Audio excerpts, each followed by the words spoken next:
Bismillah. Assalamualaikum warahmatullahi wabarakatuh. Innal hamdalillah nahmaduhu wa nasta'inuhu wa nastaghfiruh wa na'udzu billahi min shururi anfusina wa min sayyiati a'malina. May yahdihillahu fala mudilla lahu wa may yudlil fala hadiya lahu. Asyhadu an la ilaha illallah wahdahu la syarika lah. Wa asyhadu anna Muhammadan abduhu wa rasuluh, amma ba'd. Fa inna asdaqal hadithi kitabullah wa khairal hadi hadi Muhammadin sallallahu alaihi wasallam wa syarrul umuri muhdatsatuha wa kullu muhdatsatin bid'ah wa kullu bid'atin dhalalah wa kullu dhalalatin finnar. Para jemaah yang dimuliakan Allah Subhanahu wa taala, di antara doa yang sering diucapkan oleh para jamaah minimal 17 kali dalam sehari semalam, meminta hidayah dan petunjuk kepada Allah Subhanahu wa taala. Doa tersebut adalah ihdinas siratal mustaqim. Ya Allah, berikanlah kami petunjuk menuju jalan yang lurus. Maka setiap kita menginginkan petunjuk dari Allah ini, menginginkan hidayah dari Allah tersebut agar hati kita istiqamah. Maka kita akan ulangi kembali sedikit berkenaan dengan beberapa kaidah tentang istiqamah yang telah kita ambil pada pembahasan yang terakhir yang terdapat dalam risalah tentang istiqamah yang ditulis oleh Profesor Dr. Abdul Razak bin Abdul Muhsin Al-Badr hafizahullahu ta'ala. Beliau membawakan 10 kaidah dalam risalahnya ini. Kaidah yang pertama, beliau katakan al-istiqamatu minnatun ilahiyatun wa hibatun rabbaniyatun. Istiqamah itu adalah karunia ilahi, pemberian Allah Subhanahu wa taala, rizki dari Allah Subhanahu wa taala. Kalau dikatakan istiqamah merupakan rizki, karunia Allah Subhanahu wa taala, berarti tidak semua orang diberi rizki tersebut. Tidak semua orang mendapatkan karunia itu. Lihatlah, rizki berupa materi. Tidak semua materi, tidak semua manusia sama dalam hal materi. Ada yang kaya raya, ada yang sedang-sedang saja, ada yang miskin, bahkan ada yang fakir. Demikian pula dengan istiqamah. Demikian pula dengan istiqamah. Ada yang istiqamahnya sempurna, seperti para nabi, para rasul. Istiqamahnya para nabi, para rasul, kemudian diikuti oleh sebaik-baik generasi umat Islam. Istiqamahnya para sahabat radhiyallahu taala anhum ajma'in. Ada pula di antara mereka yakni sedang-sedang saja dalam istiqamah. Ada pula di antara mereka yang tidak istiqamah dalam kehidupan di dunia ini. Inilah yang menunjukkan bahwa istiqamah merupakan rezeki dari Allah, karunia ilahi. Maka Syekh Abdul Razak menjelaskan kepada kita bahwa al-hidayatu biyadillah. Hidayah itu di tangan Allah Subhanahu wa taala. Hidayah di tangan Allah Subhanahu wa taala. Oleh sebab itu kewajiban kita adalah berdoa dan terus berdoa kepada Allah agar hati kita diberikan hidayah taufik untuk istiqamah sebagaimana yang diucapkan oleh para jamaah, oleh kita semua dalam salat kita. Ihdinas siratal mustaqim. Berilah kami petunjuk atau hidayah kepada jalan yang lurus. Syekhul Islam Ibnu Taimiyah rahimahullahu taala menjelaskan kepada kita mengenai ayat yang mulia ini yang sering kita baca, ihdinas siratal mustaqim. Kata beliau, umiral abdu bidawami du'aillahi subhanah bil hidayah ilal istiqamah. Yani seorang hamba diperintah oleh Allah Subhanahu wa taala untuk selalu meminta hidayah agar hatinya istiqamah, agar selalu berdoa kepada Allah, minta hidayah agar ia dapat istiqamah. Kata beliau rahimahullahu taala, inilah yang kita minta setiap hari dalam salat kita, minimal yang wajib-wajib. Ihdinas siratal mustaqim, ihdinas siratal mustaqim. Berilah kami petunjuk kepada jalan yang lurus. Para jamaah yang dimuliakan Allah Subhanahu wa taala, hidayah yang dimaksud, petunjuk yang dimaksud dari ayat tersebut ada dua. Menurut penjelasan Syekh Muhammad bin Shalih Al-Utsaimin, petunjuk yang pertama adalah yakni kita minta petunjuk atau hidayah kepada Allah Subhanahu wa taala agar hati kita dapat menerima yang benar, agar hati kita dapat menerima kebenaran. Ini yang pertama yang kita minta. Yang kedua yang kita minta kepada Allah Subhanahu wa taala akan hidayah adalah agar hati kita dapat menjalankan kebenaran yang telah kita ketahui. Inilah yang kita minta yang kedua kepada Allah Subhanahu wa taala. Ini perlu kita garis bawahi, dua hidayah ini, dua petunjuk ini. Yang pertama tadi apa? Agar hati kita dapat menerima yang benar. Nah, ini kita katakan seperti itu, kita garis bawahi, karena banyak diantara kaum muslimin juga yang sudah sampai kepada mereka ayat Al-Quran dan hadis Nabi SAW yang sahih, namun hati mereka tidak dapat menerima kebenaran, hati mereka tertutup, tidak bisa menerima yang benar yang datang dari Al-Quran, yang datang dari hadis Nabi SAW. Kemudian yang kedua tentunya sama seperti tadi, yakni ada atau banyak diantara orang sudah mengetahui kebenaran namun hatinya lemah untuk melaksanakan yang benar. Hatinya lemah untuk melaksanakan kebenaran yang telah diketahuinya itu. Maka inilah sekali lagi dua hidayah, dua petunjuk yang kita minta kepada Allah Subhanahu wa taala setiap hari. Ihdinas siratal mustaqim. Maka doa ini bukan sembarang doa. Doa ihdinas siratal mustaqim bukan sembarang doa pada dasarnya. Ini doa yang luar biasa, doa yang sangat mulia sekali. Maka sekali lagi, al-hidayatu biyadillah. Hidayah itu di tangan Allah Subhanahu wa taala. Allah Subhanahu wa taala berfirman dalam surat An-Nisa ayat 66 sampai 68. Ini mengenai orang-orang musyrikin terdahulu. Apa kata Allah Subhanahu wa taala? Walau annahum fa'alu ma yu'adzuna bih lakana khairan lahum wa shadda tathbita wa idzal la'atainahum min ladunna ajran 'azima wa lahadainahum siratan mustaqima, kata Allah. Ya, artinya seandainya orang-orang musyrikin dahulu mereka menerima dakwah Rasul, menerima ajaran Islam, maka sungguh yang demikian jauh lebih baik bagi diri mereka dan lebih menguatkan keimanan mereka, dan kami akan berikan kepada mereka pahala yang besar, serta kami beri hidayah kepada mereka menuju jalan yang lurus, yakni menuju siratal mustaqim, menuju istiqamah. Para jamaah yang dimuliakan Allah Subhanahu wa taala, Allahu Rabbul Alamin menguasai hati manusia.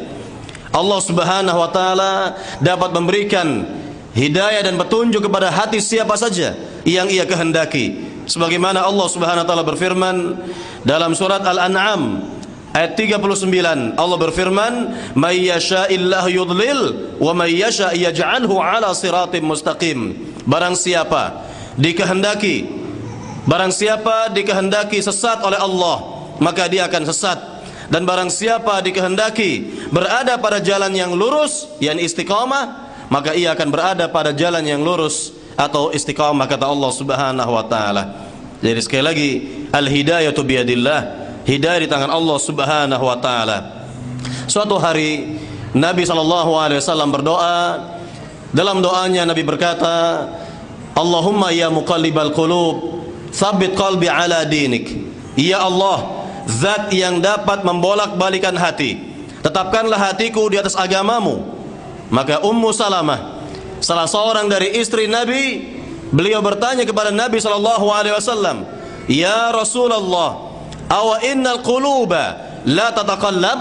Wahai Rasul, apa benar bahwa hati itu berubah-ubah, cepat dia berbolak-balik, cepat dia berubah-ubahnya? Kata Nabi SAW, Na'am, ma min abdin illa anna qalbahu baina usbu'aini min asabi'illah, insya'allahu aqamah wa insya'allahu azzagha. Rawahu Ahmad wa Tirmidzi wa hasanah. Kata Nabi SAW, benar bahwa hati manusia itu berubah-ubah, cepat sekali berbolak-baliknya, kata Nabi. Tidak ada seorang hamba melainkan hatinya berada pada dua jari dari jemari-jemari Allah. Jika Allah menghendaki, Allah beri istiqamah pada hatinya, dan jika Allah menghendaki, Allah gelincirkan hatinya. Wal'iyadzubillah. Inilah keterangan Nabi SAW mengenai hal ini. Maka sekali lagi, al-hidayatu biyadillah, hidayah itu di tangan Allah Subhanahu wa taala. Saya bertanya kepada para jamaah satu pertanyaan, apa yang mendasari Allah memberi hidayah atau taufiknya kepada hati seorang hamba? Sekali lagi pertanyaannya, apa yang mendasari Allah itu memberikan hidayah taufiknya itu ya kepada hati seorang hamba? Apa Pak? Apa yang mendasari Allah memberikan hidayah? Yaitu iya, tentunya Syekh Abdul Razak menjelaskan kepada kita di sini, yang mendasari Allah memberikan hidayah taufik kepada hati seorang hamba adalah kejujuran yang ada di hati untuk mencari kebenaran. Ini perlu digarisbawahi. Kejujuran yang ada di hati untuk mencari dan mencari kebenaran. Kalau hati seorang hamba jujur, ikhlas dia mencari dan terus mencari kebenaran, maka insya Allah Allah akan beri hidayah taufik pada hatinya. Contoh sudah banyak, contoh sangat banyak. Lihatlah seluruh para sahabat Nabi, seluruh para sahabat Nabi sebelum mereka masuk Islam, sebelum mereka masuk agama Islam, mereka semua berada pada agama paganisme, musyrikin.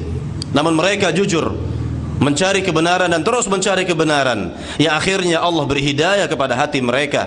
Lihatlah Salman Al-Farisi berganti-ganti agama, dari agama nenek moyangnya yaitu Majusi, kemudian Nasrani, berganti-ganti pendeta, sampai akhirnya masuk kepada agama Rasulullah, agama Islam. Itulah karena ada kejujuran di hati Salman untuk mencari kebenaran dan terus mencari kebenaran. Maka barang siapa hatinya jujur dalam mencari kebenaran, pasti akan diberi hidayah oleh Allah Subhanahu wa taala, akan diberi hidayah taufik oleh Allah Subhanahu wa taala. Maka lihatlah hatinya orang-orang munafik, ini kebalikan dari hati para sahabat. Hatinya orang-orang munafik bagaimana? Tidak ada kejujuran pada hati mereka untuk mencari kebenaran. Justru yang ada di hati mereka adalah kebencian terhadap Islam dan kaum muslimin, kebencian kepada Nabi dan para sahabat, kebencian terhadap ajaran-ajaran Nabi yang mulia sallallahu alaihi wasallam, sehingga sampai matinya mereka tidak dapat hidayah taufik dari Allah Subhanahu wa taala karena tidak ada kejujuran di hati mereka untuk mencari kebenaran.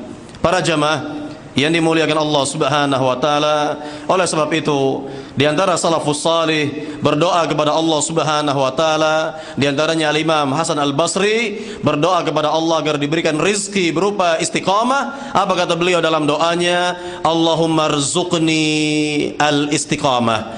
Ya Allah, berikanlah aku rizki berupa istiqamah. Ya Allah, berikanlah aku rizki berupa istiqamah, istiqamah dalam kebaikan-kebaikan. Para jamaah yang dimuliakan Allah Subhanahu wa taala, ini kaidah yang pertama.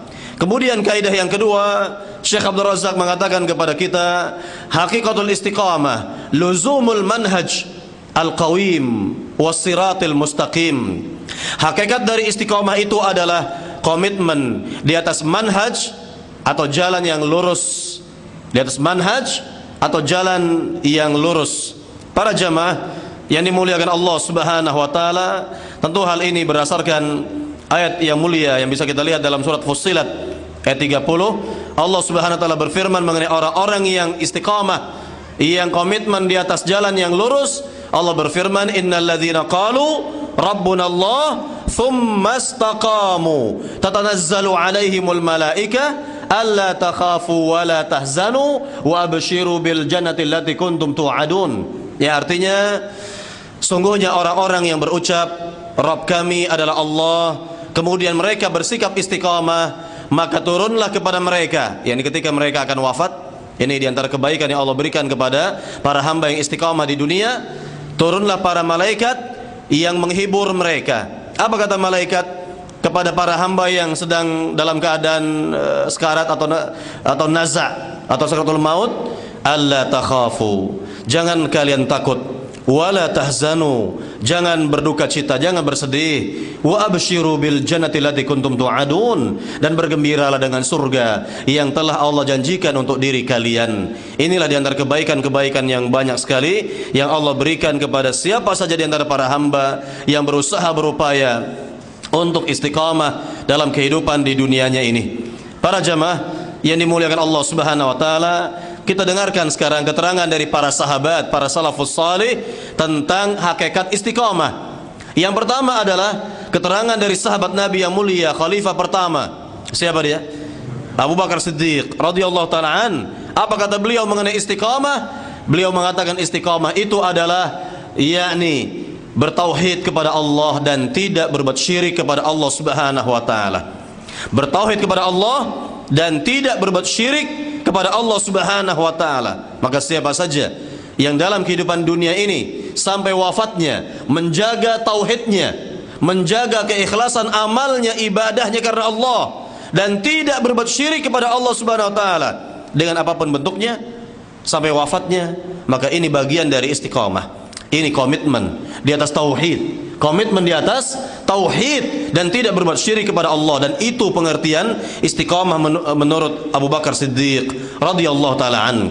Kemudian hakikat istiqamah yang kedua menurut khalifah yang kedua, sahabat Nabi yang mulia Al-Faruq Umar Al-Khattab. Beliau berkata bahwa istiqamah adalah memiliki sikap yang jelas dalam hidup, pandangan hidup yang jelas, dan tidak pelin-pelan dalam kehidupan di dunia ini. Tidak pelin-pelan, ya, tidak seperti orang-orang munafik di zaman Nabi. Allah katakan mengenai orang-orang munafik tersebut, la ilaha ula wa la ilaha ula. Mereka tidak ke sana, tidak kemari. Ya, ini tidak jelas. Tidak jelas kemana mereka arahnya, kemana mereka arahnya begitu. Itulah orang-orang munafik yang menyembunyikan kekufuran mereka kepada Allah Subhanahu wa taala, menampakkan kepura-puraan mereka dalam beragama ini. Jadi sekali lagi, hakikat istiqamah menurut Umar Al-Khattab adalah memiliki pandangan hidup yang jelas dan tidak pelin-pelan, ya. Kemudian menurut Ibnu Abbas yang ketiga, beliau mengatakan tentang hakikat istiqamah yaitu melaksanakan semua kewajiban agama, melaksanakan seluruh kewajiban-kewajiban agama. Maka barang siapa melaksanakan, menjalani semua kewajiban agama, maka itu bagian dari istiqamah. Itu hakikat dari istiqamah. Maka perlu kita simpulkan, karena terlalu banyak yakni pandangan para ulama kita mengenai hakikat dan definisi istiqamah. Kita simpulkan dari keterangan Al-Imam Al-Qurtubi. Apa kata beliau? Al-Imam Qurtubi mengatakan bahwa istiqamah itu adalah sikap lurus, sikap lurus dalam kehidupan, ya, dan komitmen di atas semua ketaatan kepada Allah, baik ucapan, perbuatan maupun keyakinan, sampai ajal tiba.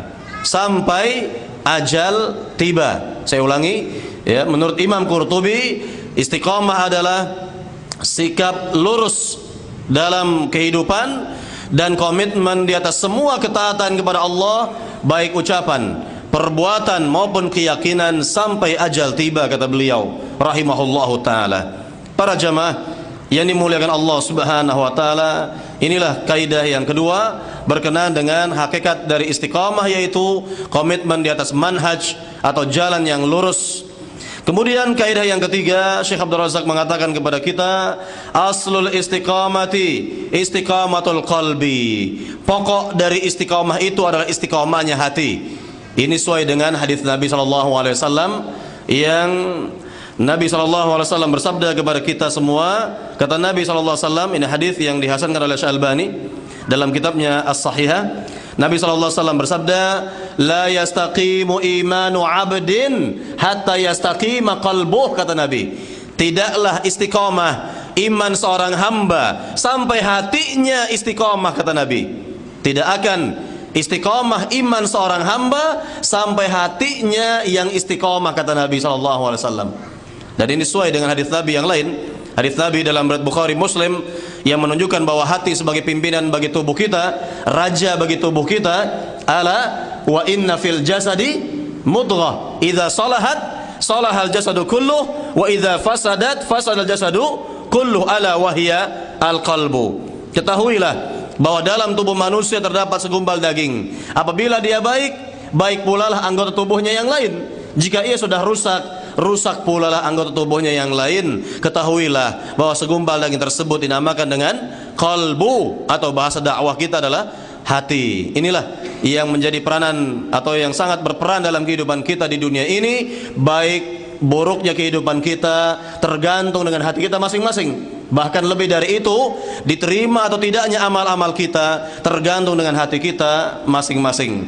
Para jamaah yang dimuliakan Allah Subhanahu wa taala, maka wajib bagi kita, sekali lagi wajib bagi kita untuk memperhatikan hati kita, karena yang dinilai oleh Allah dalam kehidupan kita di dunia dan sampai di akhirat adalah hati kita. Adalah hati kita. Sebagaimana Nabi bersabda dalam hadis yang sangat populer, kata Nabi SAW, "Innallaha la yanzuru ila suwarikum wala ila amwalikum, walakin yanzuru ila qulubikum wa a'malikum." Yang artinya, sungguhnya Allah tidak akan menilai tampang-tampang kalian, tidak akan menilai harta-harta kalian, namun yang dinilai oleh Allah adalah hati dan amal perbuatan. Maksud dinilai hati, sejauh mana keikhlasan yang ada di hati, dan maksud dinilai amal, sejauh mana kecocokannya dengan contoh Rasul sallallahu alaihi wasallam. Begitu pula sampai nanti di akhirat, tentu yang dinilai oleh Allah lah hati kita semua.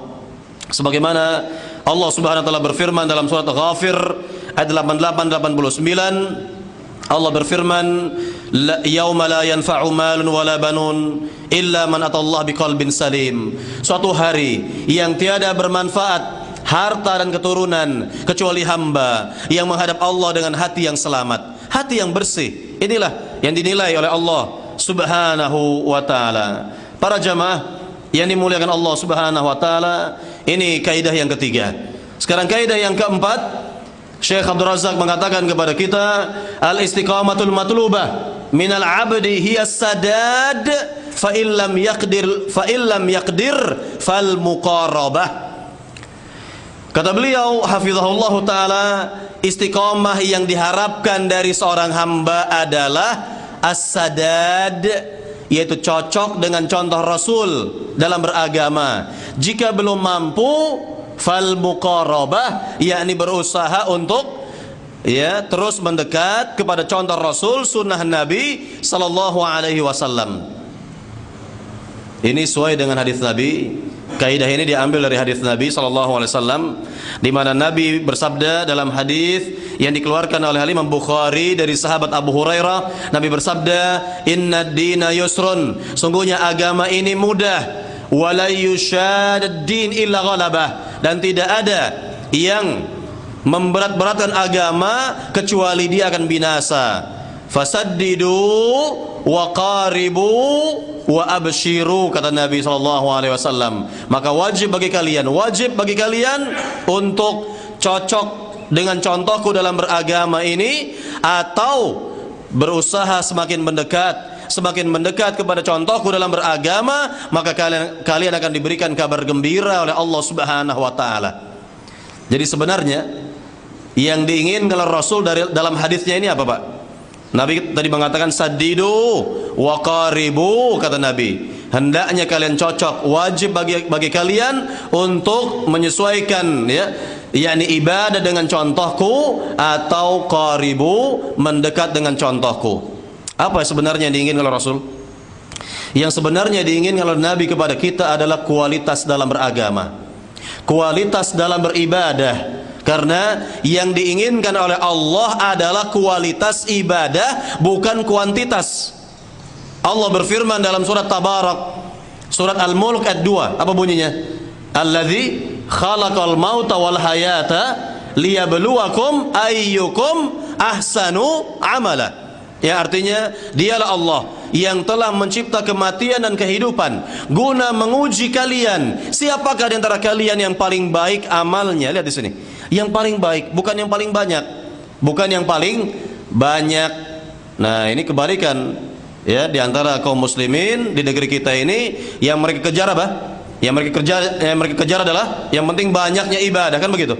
Enggak peduli mengenai kualitas, enggak peduli tentang kualitas. Contoh, misal kalau ada orang umroh atau haji, itu nanti akan ditanya mungkin di kampungnya, ketika pulang ke tanah air, ditanya itu, "Pak atau Bu, sudah berapa kali umroh sunat yang dikerjakan di sana?" Umroh berulang-ulang itu, umroh yang berulang-ulang di tanah suci itu, umroh sunat katanya, umroh sunat katanya. Si bapak ini bangga, dengan bangganya mengatakan apa? "Oh, saya sudah mengerjakan umroh berulang-ulang itu, umroh sunat itu 50 kali. 50 kali katanya.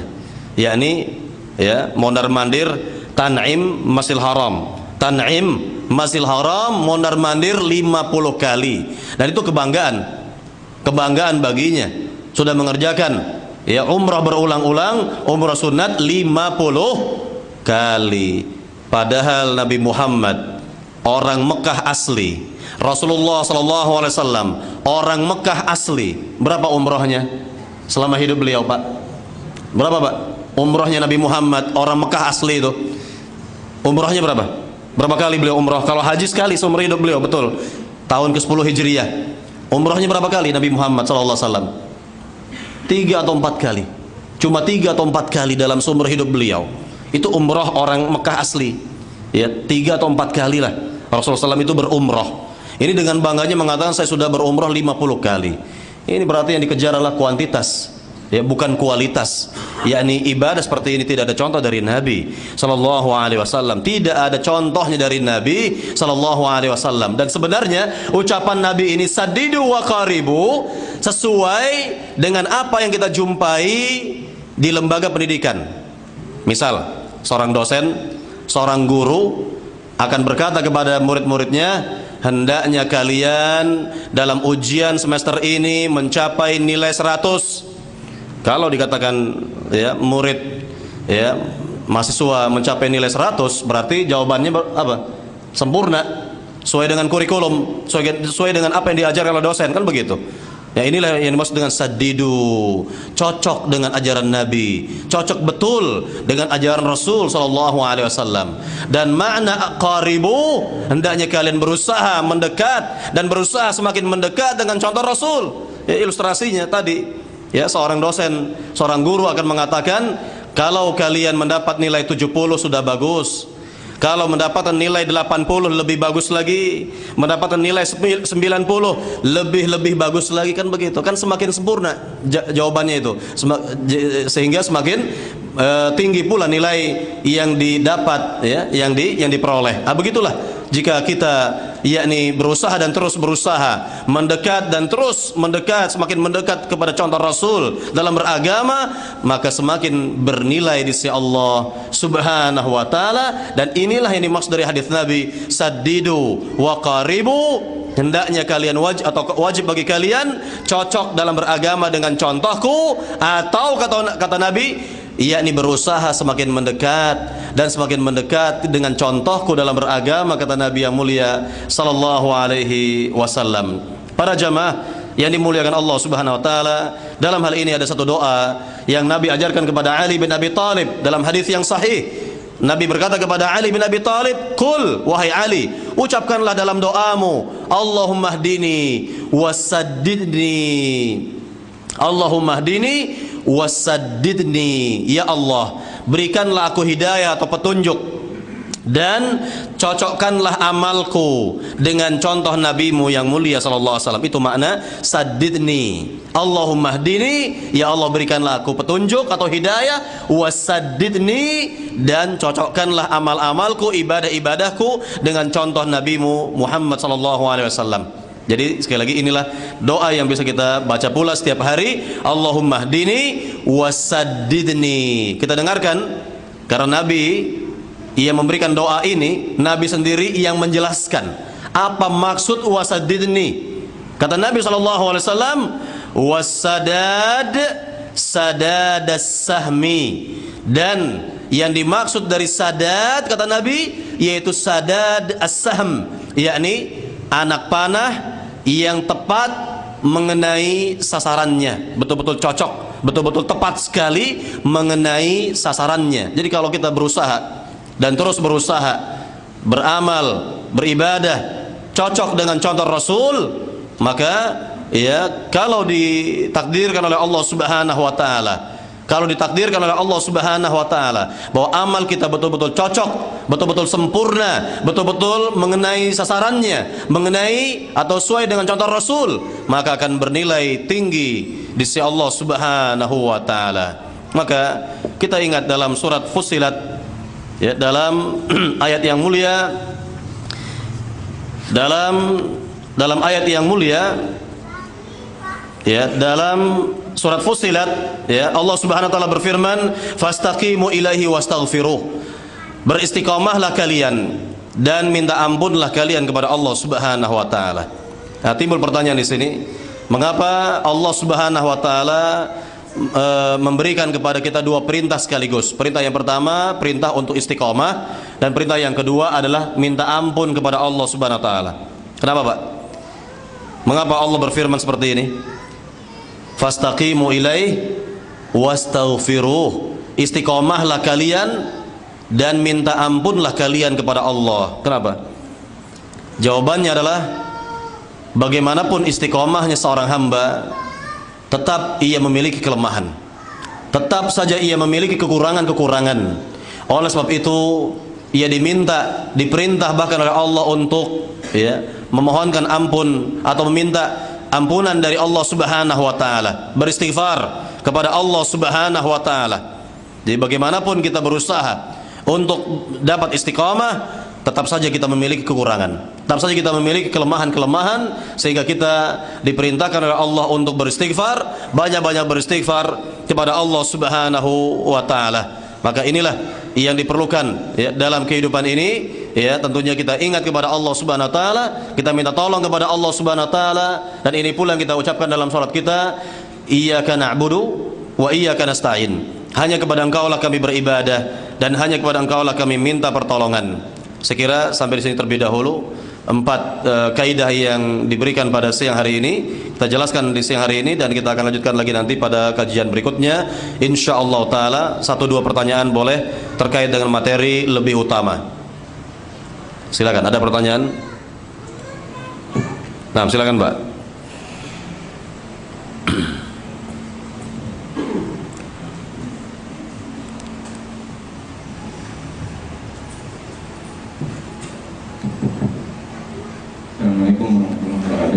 Waalaikumsalam warahmatullahi wabarakatuh. Silakan.